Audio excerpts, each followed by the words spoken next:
వలంశెట్టి భరత్ గారు నిజంగా చెప్పాలంటే పవన్ కళ్యాణ్ గారు జనసేన పార్టీలో ఒక జన సైనికుడు ఏ విధంగా ఉండాలో ఆదర్శవంతంగా నిజాయితీగా పార్టీ కోసం అహర్నిశలు కృషి చేస్తున్న ఒక యువకుడు ప్రమాదవశాత్తు ప్రాణాలు కోల్పోవడం చాలా దుఃఖం కలిగిస్తోంది.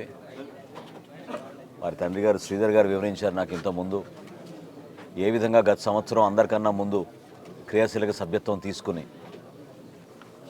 భరత్ తన కుటుంబ సభ్యుల్లో అందరితో కూడా తీపించుకుని అప్పుడు పొన్నూరు పట్టణంలో ఇతరులందరినీ కూడా జనసేన పార్టీలో క్రియాశీలక సభ్యులుగా చేర్పించాడనే విషయం ఆయన దృష్టికి తీసుకొచ్చారు. భరత్ రాసిన కొన్ని నోట్స్ నేను చదివాను ఇంతకుముందు.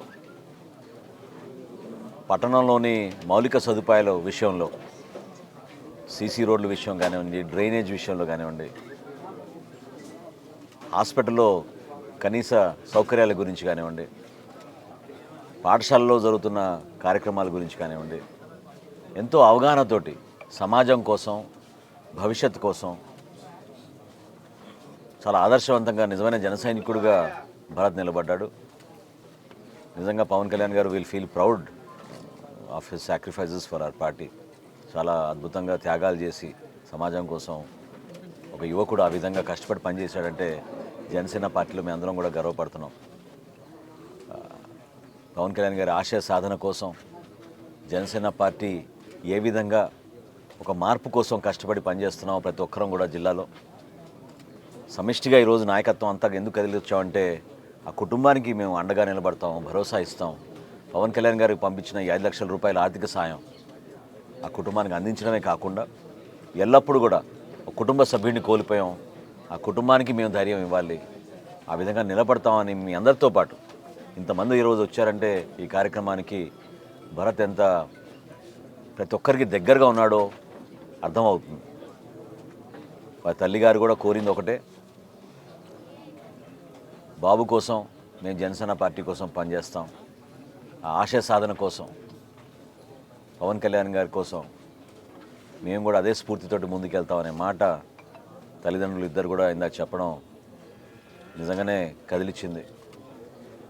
భరత్ వాళ్ళ బ్రదర్ కూడా కోరింది ఒకటే, వలసలకు వెళ్లకుండా మా ప్రాంతంలో మేము కష్టపడి జీవించుకునే విధంగా ఈ ప్రాంతంలో పెట్టుబడులు వచ్చి ఇక్కడ చక్కగా మా అందరికీ కూడా ఉద్యోగ అవకాశాలు కల్పించేట్టు దయచేసి ఒక ప్రయత్నం చేయండి. హైదరాబాద్ లాంటి పట్టణానికి వెళ్ళాల్సిన అవసరం మాకు ఉండకూడదు, మేము ఈ ప్రాంతంలోనే స్థిరపడి మా కుటుంబానికి దగ్గరగా ఉంటాం అనే భావన వ్యక్తపరిచినప్పుడు ఎంత ఆవేదన యువతలో ఉందో, పాలకులు ఏ విధంగా దుర్మార్గంగా కేవలం ఓట్ల కోసం వాళ్ళ స్వార్థాల కోసం సమాజాన్ని నాశనం చేశారో మనకు అర్థమవుతుంది. ఇదొక మంచి స్ఫూర్తిగా మేము అందరం తీసుకుని ఒక యువకుడు ఆ విధంగా ఆలోచించి అంత చక్కగా పనిచేసి పార్టీ కోసం నిలబడినప్పుడు క్రియాశీలక సభ్యత్వం దానికోసమే. ఇది ఒక ఉద్యమ స్ఫూర్తితోటి రాష్ట్ర వ్యాప్తంగా ఈ రోజున ఫిబ్రవరి 28వ తారీఖు వరకు 175 నియోజకవర్గాల్లో కూడా పవన్ కళ్యాణ్ గారు ప్రారంభించిన ఈ కార్యక్రమాన్ని అన్ని ప్రాంతాలకి విస్తరించే విధంగా కష్టపడి పనిచేస్తున్నాం. పొన్నూరు నియోజకవర్గంలో కూడా మన నాయకులందరూ కూడా మండల నాయకులు, మన పట్టణ నాయకులు అందరూ కూడా కష్టపడి ఈ కార్యక్రమంలో భాగస్వాములు అయ్యారు. భవిష్యత్తులో కూడా ఈ కుటుంబానికి శ్రీధర్ గారికి మాటిస్తున్నాం ఈ రోజున ఎల్లప్పుడూ కూడా సమిష్టిగా జిల్లా నాయకత్వం ఎంత కలిసి మీకు అండగా నిలబడుతుంది. జనసేన పార్టీలో ఒక కుటుంబ సభ్యుడిగా మేము కోల్పోయాం కాబట్టి మీ అందరం కూడా మీకు ఆ భరోసా ఇవ్వడానికి కోసం ఈరోజు రావడం జరిగిందని ఈ సందర్భంగా తెలుపుకోండి.